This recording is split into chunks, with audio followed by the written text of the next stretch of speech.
Hey everyone, how's it going? Yuri Elkaim here. Welcome to Ask Yuri Live, and as always, let's jump into our cool little intro. Trouble losing weight? Need more energy? Want to improve your health?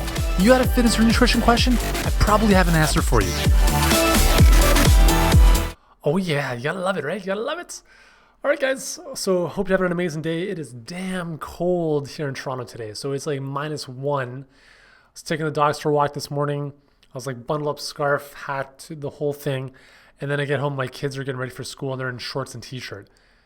And I'm asking them, I'm like, you guys crazy? Like, do you know how cold it is outside? And they're like, nah, we're gonna go to school and it's all good. I was like, no, you're gonna go get changed. And thankfully they did, because it's pretty chilly. A little bit unusual for this time of year, but anyways, hope you're a little bit warmer than we are here. I think it's gonna be warming up in the coming days, but I'm actually going to the mountains on the weekend. I'm going to Colorado for a couple days. That should be cool. Enough about me though, right? It's about you. All right, so let's jump into this. Remember, if you guys have a question, fitness, nutrition, health, ask me in the comments. I'll answer you here. Okay, so let's jump in. All right, so a man is asking, dairy, is it good or bad, or is moderation the key? I'm not a huge fan of dairy. It's just not. We're the only species that thinks we have to drink another species' milk. Obviously, it depends on who you talk to. Everyone's going to have their own opinions, but for me, there's really no sense in having it. I would be lying if I said I'd never had it, because I do have it if I have pizza or if I have ice cream occasionally. But we're not drinking, cartons of milk at home. Just the way it's processed, a lot of antibiotics and hormones that are used, especially with American cattle. It's a very inflammatory in the body, very acid forming in the body as well. And all that basically leads to a whole concoction of things that is not good for you. People have a tough time with casein, the protein in dairy. So there's just a number of things I wouldn't recommend it. Better alternatives would be like coconut milk, almond milk, much better. They taste just as good. So there you go. Okay, Safa, is it true that if we're not working out on a day we don't need carbs? That's not true, but if you're not going to have carbs, the day to do that would be the day you're not working out. So I'm a huge fan of caloric and carb cycling. It's kind of the premise of my all-day fat-burning diet. And on the days where we're not working out, we have our low-carb days. And that's just one low-carb day a week, really. So because if you're working out, you tend to have the necessity to have more carbs coming in. If you're not working out, you don't really need the carbs. Your body's going to utilize fat stores and it'll be fine. Now, with that said, if you're not working out, does that mean you shouldn't have carbs? No, you absolutely must, especially if you're a woman. You don't want to restrict carbs for too long. Not good things going to happen with the thyroid. So, yeah, either way, if you're going to do a low carb day, I would recommend staying about net. So you're going to say lower than 50 grams net carbs, which net is basically the total carbs minus the fiber. So if something has 100 grams of carbohydrates, but 30 of them are fiber, the net carbs would be 70. And just to give you guys some perspective, like one banana is about 20 net carbs. Okay, like a can of Coke, you're basically just, you've gone over right there. So it's not a lot. That's why I'd recommend it under low carb days only if you're not working out. If you're working out, just have a healthier consumption of carbs without being fanatical about it. Emily, what's the difference between carb cycling and carb depletion? Do you have any article recommendations to read more about these methods? I'm not too sure what you're referring to with respect to carb depletion. I mean, the only thing I would think of with carb depletion is like bodybuilders getting ready for a show. So let me see if we got anything on the blog that I can refer you to. There we go. Carb cycling for fat loss. How does that sound? Pretty good? Okay, I'm just going to post a link in here.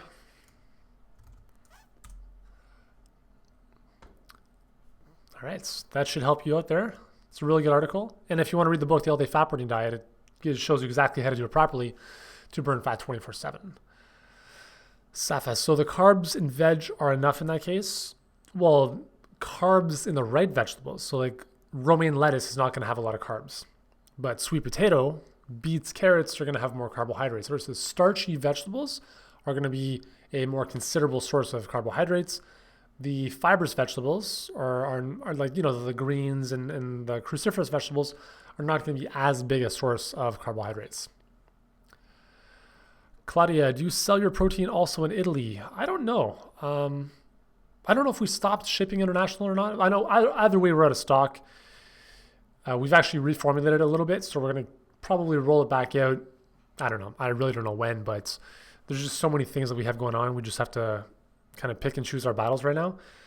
So I don't know if we ship internationally. If we do, then we definitely would ship to Italy. If we don't, then we probably wouldn't. So just kind of stay tuned. If you're getting my emails, at some point we'll let you know when we have the protein back in stock. So yeah. All right. Emily, well, thank you very much. It's a great book. I enjoyed writing it. I'm happy that you've enjoyed it. So I have a controversial question to answer for you guys here. This was sent in about last week, and it's from Kevin. So he's saying, I'm an avid reader, and I have a question regarding vaccinations. Oh my goodness, here we go. My son is 12 years old and in grade 7. He is very healthy and plays rep sports. His school is offering Hep B and HPV vaccinations, as well as meningococcal vaccine, which is mandatory. I have a big problem with these vaccines being offered through the public school system. Yeah. And I'm very concerned about injecting my son with mercury and aluminum. Do you have any thoughts or recommendations? Is it possible to receive clean vaccines without mercury or aluminum? So this is gonna be very controversial. I don't really care how you guys view this topic, because that's your philosophy. That's your own kind of opinion. I'm just gonna share mine. I'm not saying you should follow my advice. You have to do the research and you have to make the best decision for you and your family.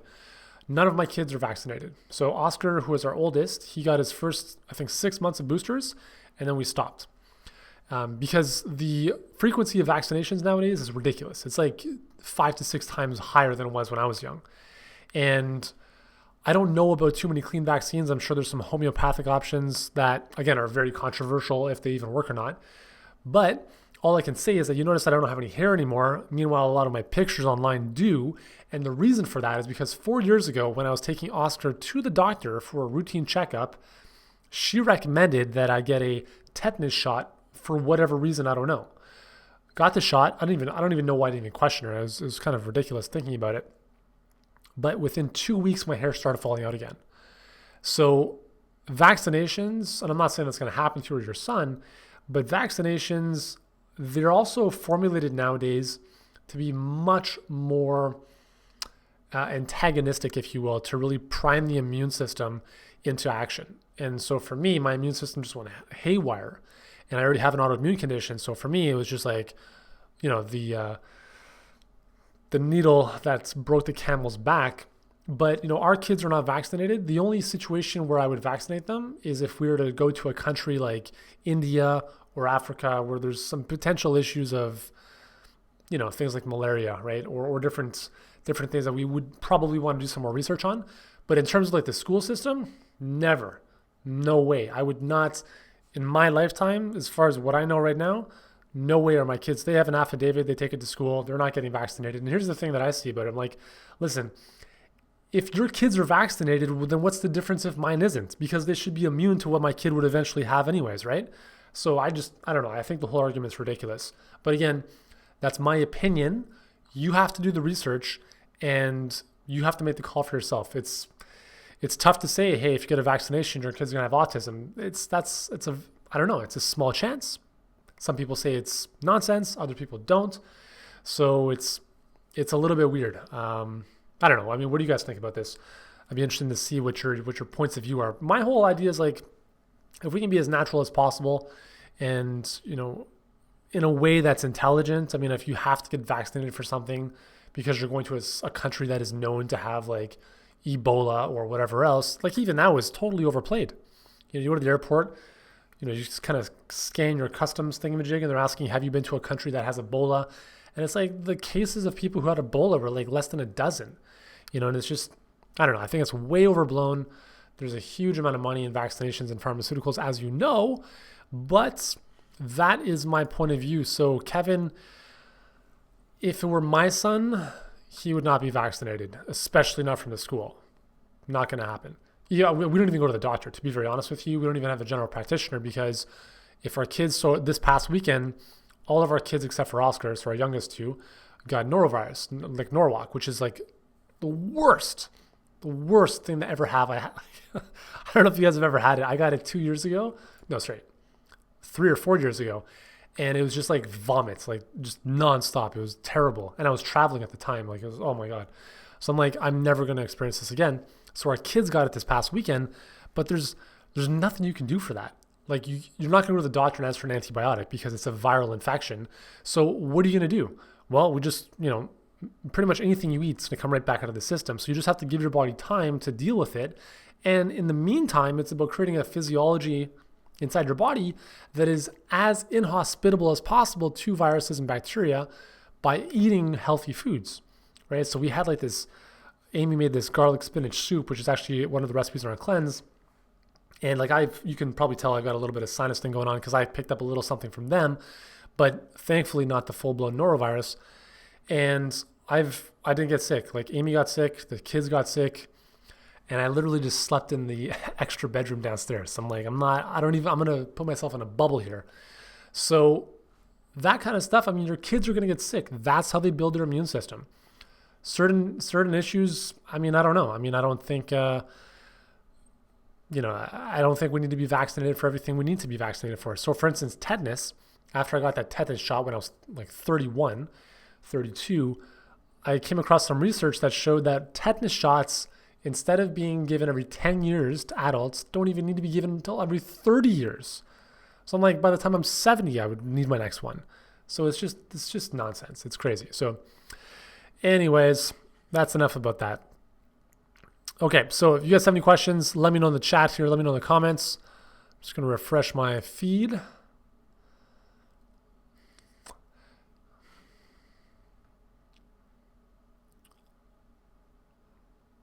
So, Emily, what is your recommended macro breakout for a low carb day? Again, other than the 50 grams or less net carbs, the rest is just eat food. I've never been one to break down my macros. I think it's just even counting or even thinking about 50 grams net carbs is too technical sometimes for me. So that's why it's helpful for me to know, 2 bananas, I'm done. I'm done for the day. Or 1 mango, I'm pretty much over the limit. So that's kind of the way I see it. Other than that, the macros, if you're just eating well-balanced meals, you don't need to worry about that stuff. Like again, it's one day out of the week. And I think we just get a little bit too caught up in a lot of the macros. Like you have to have 55% this and 30% that. At the end of the day, if you just eat whole foods in good proportions, you're going to get everything your body needs. And, unless your physiology is completely messed up, you're going to have a fine time just staying where you are, losing weight where you want to be. And that's generally the way I see it. So yeah, there it is.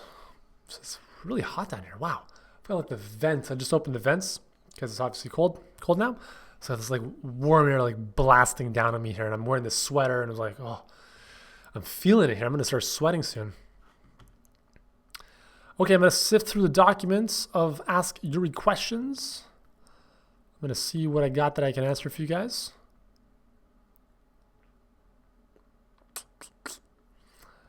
Okay. And again, if you've got a question, just let me know in the chat. Oh, this is a good one. So this is from Christy Goebel. I have a desk job. I sit at my desk about 8 to 10 hours a day. I do try to take breaks and get up and move around. Today I decided to get in a workout. So I did 5 minutes of kettlebells several times throughout the day. My question is, will breaking up these workouts be as effective if I had done them in 30 minutes?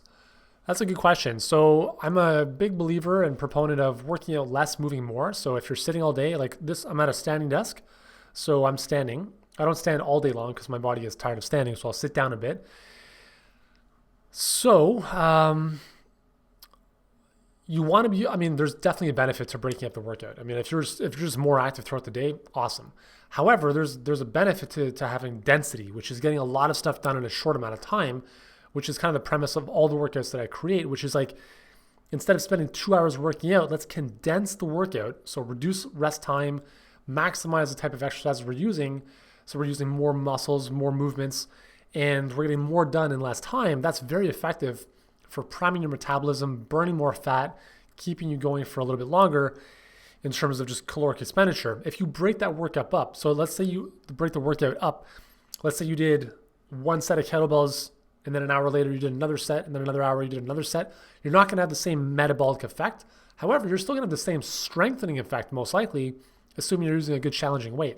So one of the things that I'm doing now is I tweaked my back doing deadlifts. I think I mentioned a couple weeks ago, and it's still it's lingering, right?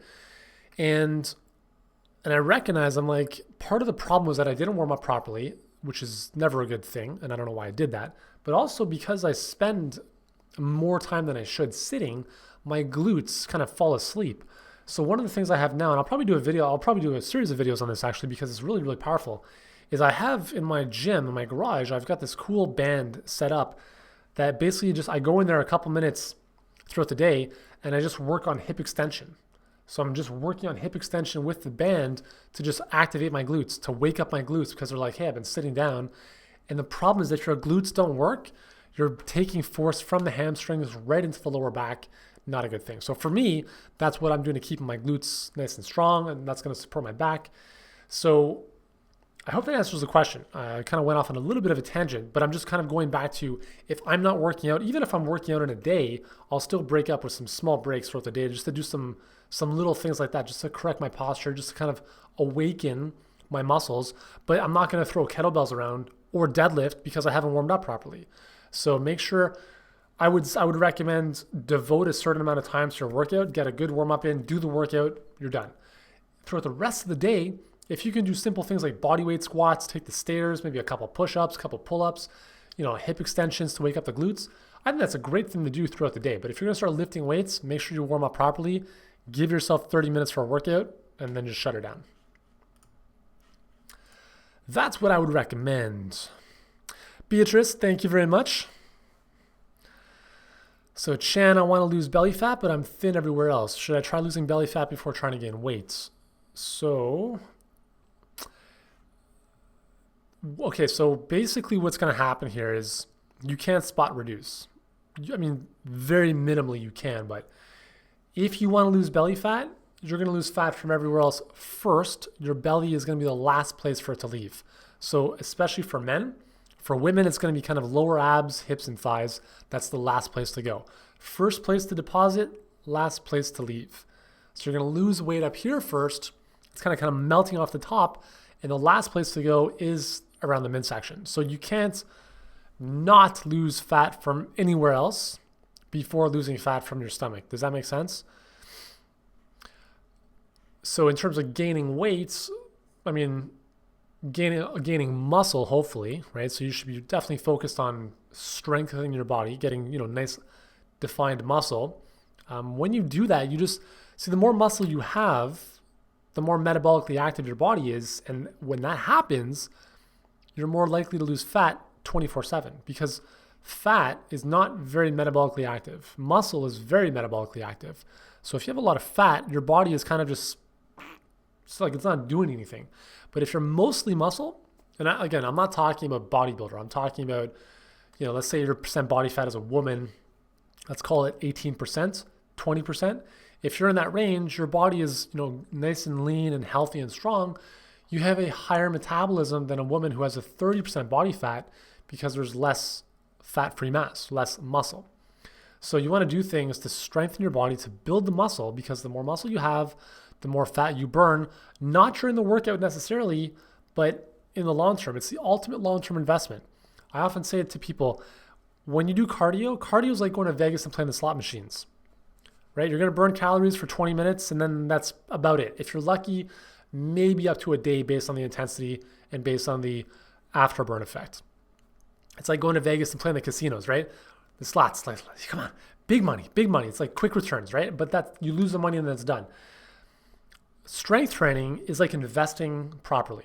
You're not seeing a return right now, but in a couple weeks, couple months, couple years, that's when the big payoff occurs. So you have to be long-term vision with this. And it really saddens me to see so many people who are so fixated on what right now. We actually had a lady who left a review on my all-day fat burning diet on Amazon who gave it a 1-star review because she lost 4 pounds in 12 days. And she was expecting what? Like somebody else commented on her comment, said like, are you crazy? Were you expecting a 50-pound weight loss? So understand that 4 pounds in 12 days is significant. It didn't take you 12 days to become fat. It's not going to take 12 days to help you lose all that fat.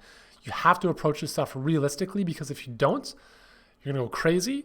You're going to bounce from one thing to the next without sticking to anything long enough to see the return on your investment. And it's a sickness that is plaguing our society. And the problem is that there's so many different things. And again, I'm part of the problem, right? We have products that we market, and we're saying that our stuff is different or better than somebody else's. So when you see this from 100 different people, it's very confusing, and you just jump on to the next thing. So I get it. It's frustrating, but you have to stick with one thing and just do it and give it some time. Not 12 days, but like give it 3 months. If at the end of 3 months, if you haven't followed through, guess what? It's not the program's fault, it's your fault. You have to take responsibility for the stuff you did or didn't do. If you saw, like, the reality is almost every single diet or workout program will help most people. The reality is that we are the ones that don't work all the time. And I'm sorry to say this, right? But you have to take responsibility for this stuff. Okay, cool. So that was a little bit of a tangent and a little bit of a rant, but it's the way it goes. Javier, I was told I have fatty liver. What should I be aware of? If you have fatty liver, you should definitely be reducing or avoiding sugar, specifically fructose. Fructose is one of the biggest causes of fatty liver disease. Fatty liver disease has nothing to do with fat. Primarily caused by fructose consumption, so sugar in like sodas, juices, any label that has sugar, it's basically half fructose, half glucose. Your body can use glucose, but it needs to convert fructose in the liver into glucose before your body uses it. In that process, it creates triglycerides or fats that get deposited in your liver and build up to create what's called non-alcoholic fatty liver disease. Alcohol is another way that we can develop fatty liver disease. So I don't know if you're drinking like every single day, probably not, I don't know. But that's another cause. So usually it's sugar related. So get rid of the sugar, cut it out. That's probably the biggest thing you can do. All right. We doing good, guys? We doing good? I'm just going to have a little sip of the water.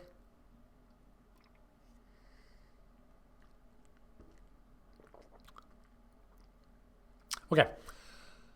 We've got a couple minutes. So if you got a question, just wine occasionally. Yeah, I mean, that shouldn't do it. I mean, it's, I don't know what your diet's like, but sugar consumption is the only thing that I can think of that would be the big culprit, unless there's some kind of genetic tendency here that I'm not aware of. But overall, you can really, the liver is important because it's the biggest organ in your body. It can actually regenerate itself from a single cell. It's that important to the human body. It performs over 500 different functions. So if it is toxic and if it is kind of like beyond salvation, it actually can kind of come back to life. So don't give up hope. Avita, can a juice fast be in any way harmful to your body? No, I mean, if you juice fast for a very long period of time, let's say 30 days, I don't think you need to do that. A couple days is great. Focus on the vegetables. If you're juicing watermelon, apples, and fruit, you're going to run into problems that Javier's dealing with in terms of fatty liver eventually. Okay, because you're basically taking in like Coca-Cola at that point. It's the same sugar content. Apple juice to Coke, exactly the same sugar content. And a juice fast is amazing, but focus on the vegetables, right? Add in like one pear or one apple for some sweetness, but don't juice fruit. Charlotte, I have swapped white pasta and white rice for brown, but I'm still not losing weight. What else are you doing or not doing? Right? Like, are you eating, is it still wheat-based pasta? Which probably sounds like it is. Go to a quinoa pasta, or maybe don't even have the pasta in the first place. I'm pretty active and I never have pasta. I mean, I don't know. I think we have pasta if we make it for our kids. So maybe once every 2 weeks. So choose other foods that are less carbohydrate and caloric dense. Make sure you're working out properly. Make sure like hormonally things are working out. It's not as simple as just going from white to brown pasta. Why am I not losing weight? There's other components. There's other factors involved here. But I would say just on the pasta, go to a gluten-free pasta. It'll have obviously no gluten and that's going to reduce inflammation in your body. If you're having gluten and pasta quite a bit, gluten is inflammatory in the body, so it's going to send off all sorts of inflammatory signals, which is going to tell your brain stress, and your brain's going to say when we're stressed out, we slow down, thyroid slows down, and we go into conservation mode, which basically means storage. So if you want to lose weight, get rid of the gluten. It'll make a huge difference. All right, friends, we have reached the time. This has been fun. We're actually a minute over, but it's all good. I have no problem spending time with you guys here, but I've got to go on to another live thingamajig in 4 minutes from now. So I want to thank you very much for taking the time. Be sure to follow us on the blog, yurielkaim.com. I'll just type this in for you guys, just in case, for whatever reason, you can't remember how to spell my name. Posting amazing content every single day, workouts, recipes, health, nutrition advice to help you make fit and healthy simple again, because it's confusing and complex out there. I'm doing my best to simplify it for you. So thanks so much for joining me, guys and gals. Hope you have an amazing day, an amazing week. I'll speak to you next Wednesday, same bad time, same bad channel. And let's finish off with our cool outro. Trouble losing weight? Need more energy? Want to improve your health? You got a fitness or nutrition question? I probably have an answer for you.